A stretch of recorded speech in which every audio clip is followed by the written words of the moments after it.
Governor ప్రసంగమే madam. Page number 4. గురుగారు దళితులపైన ఎవరు దాడి చేశారు అందరూ తెలుసండి. కూర్చోండి కూర్చోండి కూర్చోండి స్వామి కూర్చోండి. కోర్టుకెళ్ళారు మీరు కూర్చోండి కూర్చోండి కూర్చోండి సార్. మాటలు పెద్ద చెప్పాల్సిన అవసరం లేదు ఇక్కడ. మీకు సంబంధం లేని సబ్జెక్ట్ ఇది. మీకు సంబంధం లేని సబ్జెక్ట్ ఇది. మేడం గారితో నేను మాట్లాడుతున్నా. నేను మేడం గారితో చర్చిస్తున్నా. దళితుల పైన మీరు దాడి చేసి దళితులు గుండు కొట్టించిన వ్యక్తి మీరు మారుతారా? మీరు మారుతారా?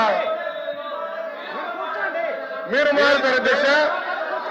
మీరు ఎట్లా మారుతారు? మీరు దయచేసి కూర్చోండి. చాలా స్పష్టంగా చెప్తున్నా. ఎందుకు మారుతారు? మీరు మాట్లాడేది మీరు ఒక ఎత్తు, ఇంకొక ఆయనేమో డైరెక్ట్ గా సవాన్ని డోర్ డెలివరీ చేశాడు. అలాంటి వాళ్ళు కౌన్సిల్ ఉన్నారు. ఇంకో సభ్యుడేమో డోర్ డెలివరీ కూడా చేశారు. అవసరం లేదు మాట్లాడేది. హలో బ్రదర్, కోర్టుకెళ్ళింది మీరు. లోకేష్ గారు ఫ్యాక్ట్ చెప్తున్నా. లోకేష్ గారు ఫ్యాక్ట్ చెప్తున్నా. ఇక్కడ చాలా స్పష్టంగా లోకేష్ గారు అధ్యక్ష, ఇక్కడ చాలా స్పష్టంగా లోకేష్ గారు చాలా స్పష్టంగా మళ్ళీ చెప్తున్నా అధ్యక్ష. అధ్యక్ష నా దగ్గర ఇంగ్లీష్ ఉంది, నేను చదువుతున్నాను. To date investors are place investment.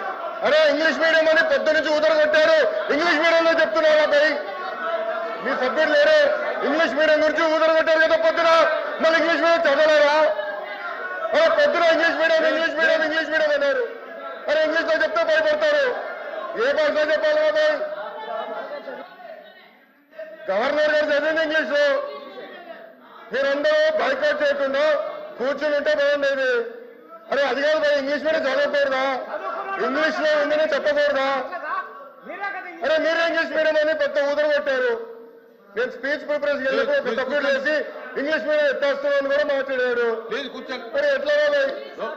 తెలుగులో మాడితే తప్పంటారు, ఇంగ్లీష్ లో మాడితే తప్పంటారు. ఇంకా ఏ భాష మాట్లాడాలి? లోకేష్ గారు సార్ క్లియర్ గా 4వ పేజీలో to date investors are pledged investment of 6.5 lakh crores with an employment potential of 4 lakh jobs. అధ్యక్ష ఇది మా పార్టీ విధానం, ఇది ప్రభుత్వ నినాదం. క్లియర్ గా చెప్పాం అధ్యక్ష. గవర్నర్ గారు కూడా ఇది చదివారు అధ్యక్ష.